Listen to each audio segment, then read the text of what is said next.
Hi friends, இன்றைக்கி நம்ம சேனலில் என்ன பார்க்க போகிறோம் அப்படின்னா ஒரு சோயாபீன்ஸ் வச்சு பிரியாணி எப்படி பண்ணலாம் அப்படி சொல்லிட்டு பார்க்கலாம். ஃப்ரெண்ட்ஸ், என்னோடய வீடியோ உங்களுக்கு பிடிச்சிருந்ததுன்னா ஒரு லைக் கொடுத்துட்டு வாட்ச் பண்ணுங்கள். நான் இன்றைக்கி சைட் டிஷ்ஷாக தயிர் வெங்காயம் பண்ணியிருக்கிறேன். இந்த பிரியாணி நம்ம ஒரு ½ ரெடி பண்ணி முடிச்சிடலாம். நம்ம ஸ்கூலுக்கு போகிற பசங்களுக்கு லஞ்ச் பாக்ஸுக்கு இந்த மாதிரி கொடுத்து விடும்போது அவங்களும் அதை விரும்பி சாப்பிடுவாங்க.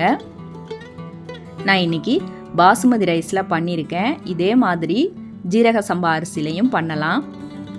இப்போ நம்ம பிரியாணி எப்படி பண்ணலாம் அப்படி சொல்லிட்டு பார்க்கலாம். நான் 2 கப் அளவுக்கு சோயாபீன்ஸ் எடுத்துட்டு சுடு தண்ணியில் போட்டு ஒரு 5 நிமிஷம் நல்லா கொதித்த பிறகு நல்லா புழிஞ்சிட்டு நல்ல தண்ணியில் அலசிட்டு சேர்த்துக்கோங்க. 1/4 டீஸ்பூன் அளவுக்கு மஞ்சள் தூள் சேர்த்துக்கோங்க. 1/4 டீஸ்பூன் மிளகாய் தூள், 1 ஸ்பூன் அளவுக்கு மல்லித்தூள், கொஞ்சமாக 1/2 ஸ்பூன் அளவுக்கு கரம் மசாலா சேர்த்துக்கோங்க. உப்பு சேர்த்துக்கோங்க. சேர்த்துட்டு தேவையான அளவுக்கு தயிர் சேர்த்துக்கோங்க. நான் இன்றைக்கி ஒரு 4 ஸ்பூன் அளவுக்கு தயிர் சேர்த்துருக்கேன். தயிர் சேர்த்துட்டு நல்லா கலந்து விட்டுக்கோங்க. இந்த மாதிரி கலந்துட்டு ஒரு ½ hour நல்லா ஊறட்டும்.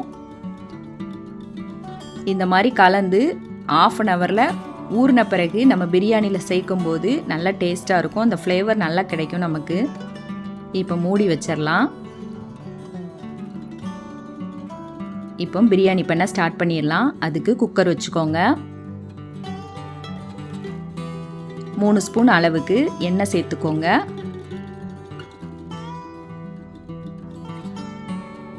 2 ஸ்பூன் அளவுக்கு நெய் சேர்த்துக்கோங்க.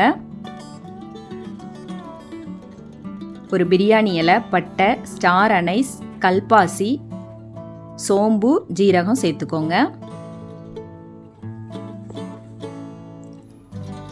சேர்த்துட்டு அது எல்லாம் நல்லா பொரிஞ்ச பிறகு கட் பண்ண 2 பெரிய வெங்காயமும் 2 பச்சை மிளகாவும் சேர்த்துக்கோங்க.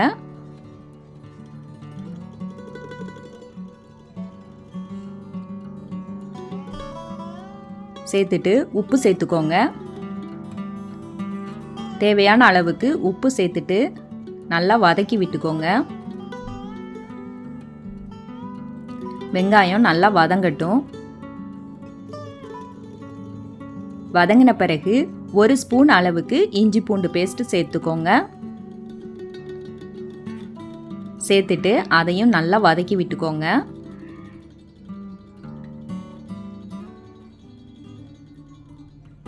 கால் டீஸ்பூன் அளவுக்கு மஞ்சள் தூள், 1 ஸ்பூன் அளவுக்கு மிளகாய் தூள், அப்புறமா பிரியாணி மசாலா சேர்த்துக்கோங்க.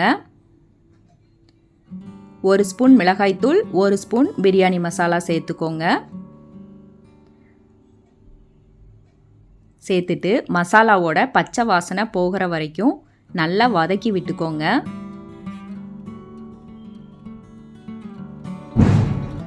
இந்த மாதிரி நல்லா வதங்கின பிறகு கட் பண்ண 2 தக்காளி சேர்த்துக்கலாம்.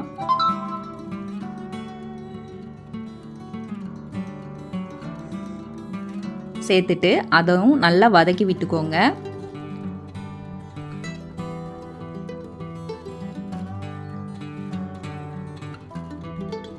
மல்லி இலை சேர்த்துக்கோங்க.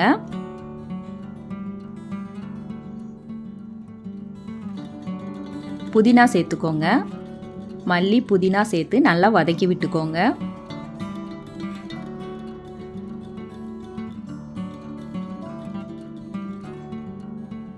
நல்லா வதங்கட்டும்.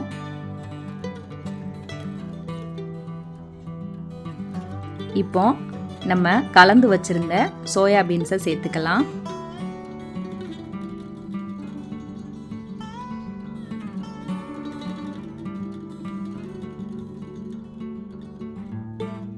சேர்த்துட்டு நல்லா மிக்ஸ் பண்ணி விட்டுக்கோங்க.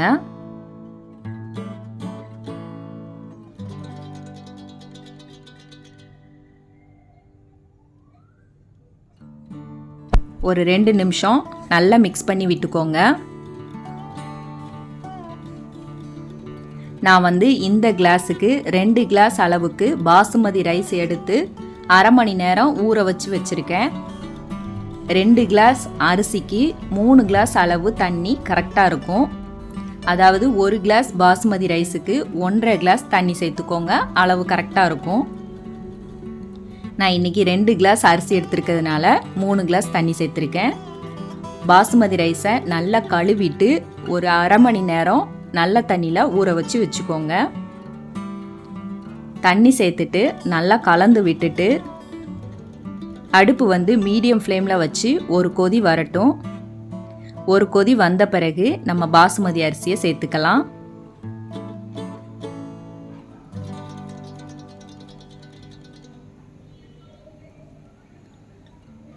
ஒரு கொதி வந்த பிறகு அரிசி சேர்த்துக்கோங்க.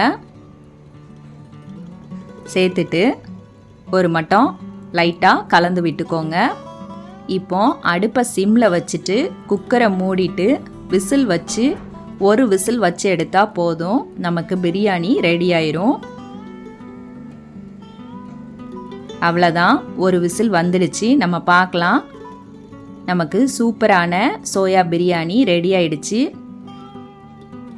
கீழே அடி பிடிக்காமல் அழகாக சூப்பராக ரெடியாகி வந்துடும். நான் சொல்கிற அதே அளவுகளோடு நீங்கள் ட்ரை பண்ணி பாருங்கள். மணக்க மணக்க சோயாபீன்ஸ் பிரியாணி ஒரு 1/2 ஹவரில் ரெடி ஆயிடுச்சு. நான் இன்றைக்கி பண்ணியிருக்கிறது ஒரு 4 பேர் அளவுக்கு சாப்பிட்லாம், அந்த அளவுக்கு பண்ணியிருக்கிறேன். ஃப்ரெண்ட்ஸ், உங்களுக்கு பிடிச்சிருந்துன்னா என்னோடய வீடியோவை லைக் பண்ணுங்கள், ஷேர் பண்ணுங்கள், மறக்காமல் சப்ஸ்கிரைப் பண்ணிக்கோங்க. Thank you friends.